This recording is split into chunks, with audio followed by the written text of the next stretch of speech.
Good morning, welcome back. Thank you for tuning in.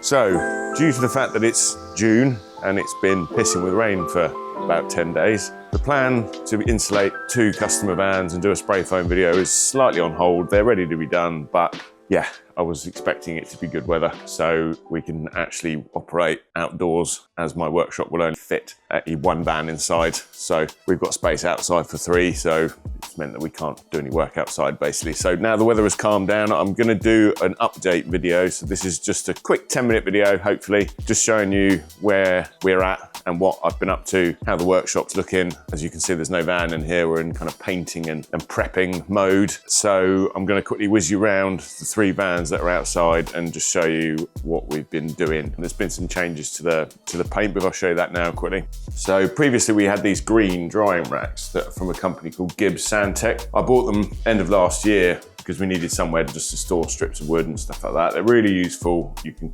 lacquer things or paint them, stack them on there. You can get loads in a very small space. I didn't think I'd ever need any more than that. But then also, we have loads of big panels like this. And as you'll see in the vans, we put wooden frames on the walls and then we use a really thin ply to keep the weight down. So if you're doing 3 vans at once, which is what we're doing at the moment, 2 for normal customers and then the other one's for the NHS, which I will again explain to you what each one is, we end up with stacks and stacks of panels, walls, ceilings, doors, the lot. Basically, they all need primering. We use a solvent-based primer, so they all need to go into the paint booth, be sprayed, fillered, because it's ply at the end of the day, so you get the imperfections that need sorting out. They then need rubbing down, and obviously they're not small. So the easiest way to store them, really, apart from them being all over the place, and to be honest, this is quite tidy at the moment, because normally, you know, God, they'd be stacked up lent all over the place. But as it's a solvent-based primer, it goes off really hard. It isn't tacky at all. You don't have to worry about it like you would with a water-based paint laying it on top of each other. So all of this is fine, but it's the next bit which is tricky, because once we have got some paint on them, they do need to be kept separated. So I spoke with Sandtech.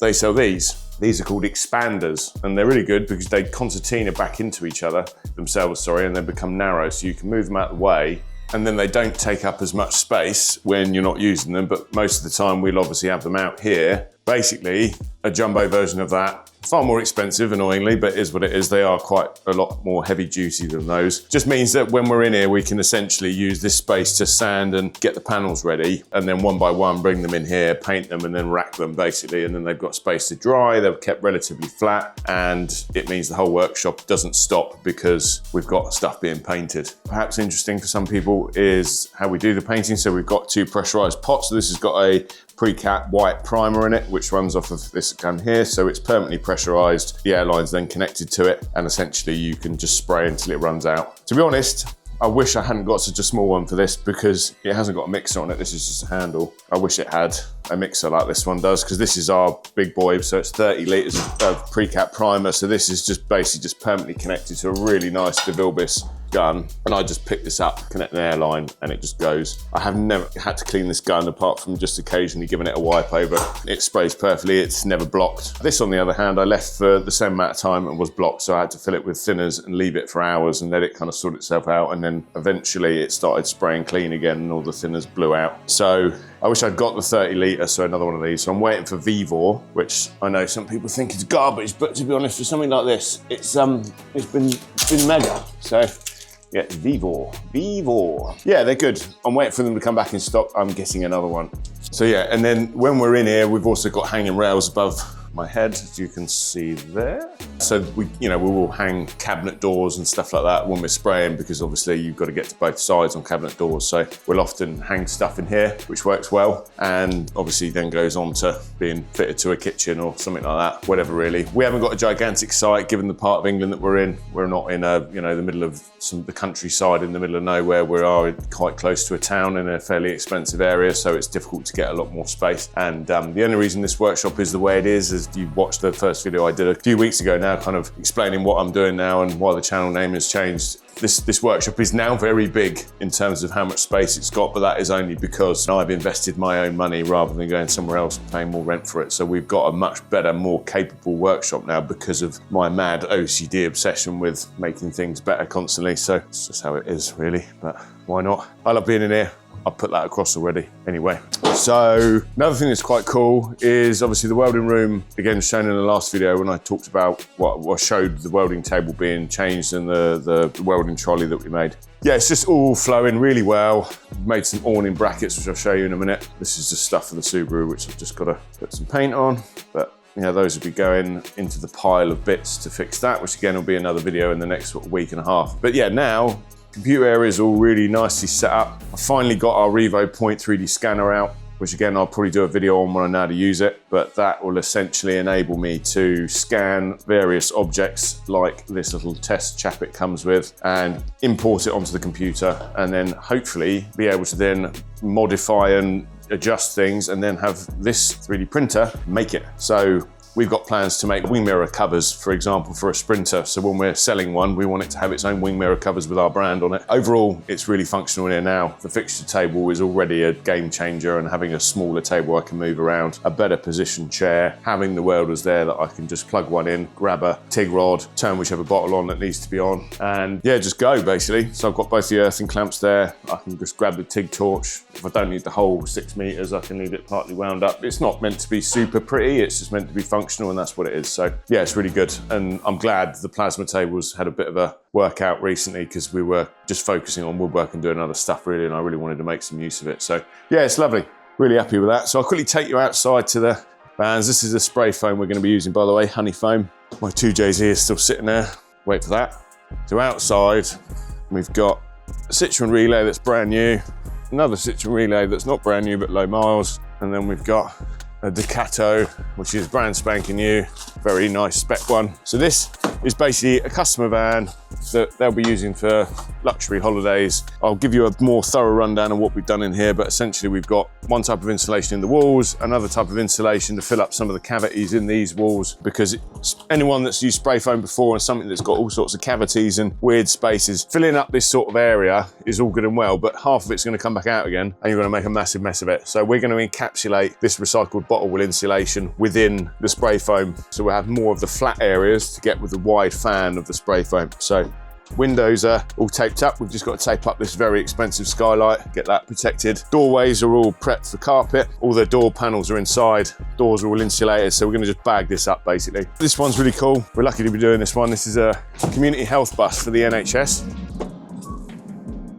So this one used to be a minibus, so we've put, you know, a new floor in.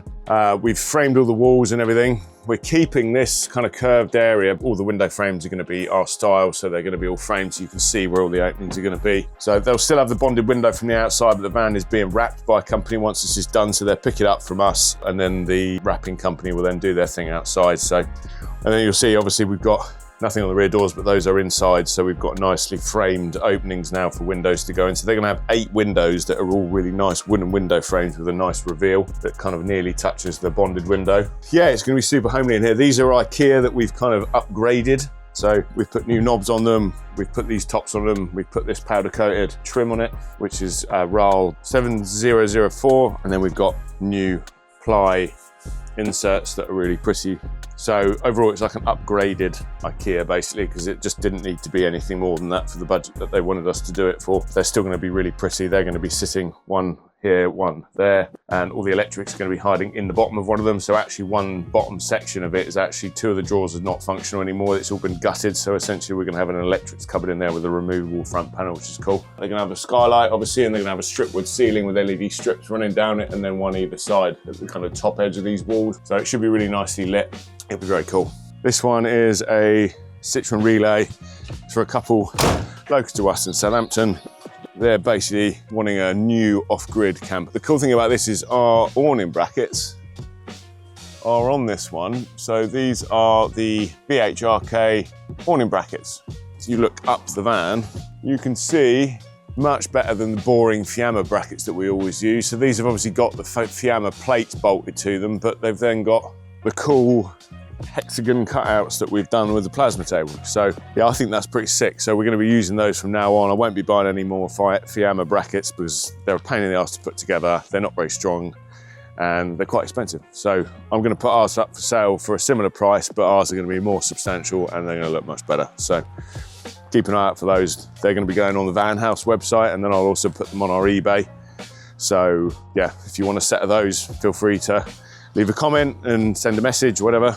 And we're going to try and turn those around within sort of 5 to 7 days, powder coated to the color that you want. And there'll be something that, again, all of the vans that we do to sell, hopefully in the near future, will have those and things like wing mirror covers and various other external accessories I've got in mind that I want to make. So hopefully, yeah, we'll have lots of cool things that will be a Van House Conversions only feature. I think that's it really, to be honest, for this week. I didn't want to miss out doing a video. I could have easily have just kept going with what I'm doing and not made a video and just, again, got out of the habit of it. But I thought it's better that you have me rambling on for a bit and actually explain the workings of this place.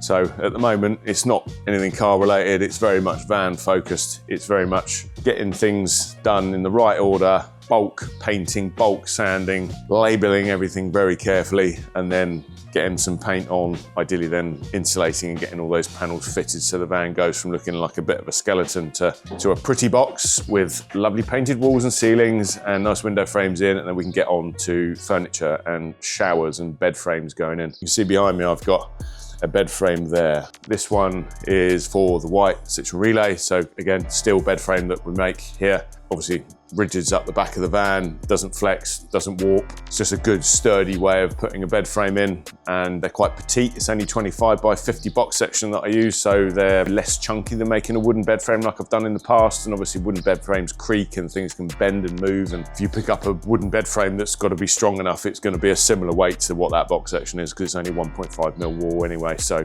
they're rigid enough, they don't flex, and the way we do the garages, it will make sense. So anyway, that is that. Yeah, next week again I'm going to try and do, and I have already filmed some footage preparing for the spray foam. So the plan is to then get some footage of the vans all bagged up, and then it will probably be a time lapse of me spraying and spot filling with the Penicil expanding foam, and then the honey foam doing all of the larger areas, and then clean it all up, give you a bit of a before and after of it. Hopefully then we can then get on to the next bit. Thank you for watching again. I'm getting a bit more comfortable in front of the camera now, so hopefully I sound a little bit more natural. Yeah, it's quite nice just being myself on the camera instead of feeling like I'm a salesperson for Van House Conversions like I did before. I felt like an estate agent doing a house tour when I was doing the van tours. And I will still do the van tours because these are amazing, these vans, when they're done, and the people that own them are lovely, and we've got, you know, we've been very lucky with the clients we've had, so they deserve that formal tour. I just want to be a bit more me on this channel now, and it's feeling a bit like that. So again, that's why doing the cars is still something I'm going to carry on doing, even though it's maybe a bit off brand. Obviously, if someone's looking for us to do a van and they see me driving a car and playing with a car, is that going to put them off? I've had some friends say that, but I feel that, you know, I'm passionate and OCD and mad enough that hopefully these videos will also give people a reason to want to use us to do, like building them their dream camper van, or fabricating a roof rack, or making something weird and wonderful that they can't buy anywhere else. I'm hoping that me being fully transparent and real on these videos will always win out over someone maybe thinking, God, he's a dickhead, he's got these stupid Japanese cars when he should be building vans. And just to be clear, I work probably 80 hours a week minimum working on the vans. I'm not sat here playing around with cars, I can assure you. So as much as that would be nice, and hopefully down the line, perhaps doing these YouTube videos might enable me to do a bit more of that, maybe through a sponsor of a car or something like that. You know, maybe it will mean I can do a bit more car stuff in here. We'll see what happens, but hope you're enjoying watching these videos, and hopefully my expertise and passion about the vans comes across, and will continue to do so. And again, I will do some van tours when they're done, so you will get a proper 20-minute explanation of what we've done and why we've done it and what the van can do and how and all that sort of stuff. So yeah, tune in next time. Expanding foam, lots of mess. Dear God, save me, please. But there we go. See you on the next one. Thanks for watching.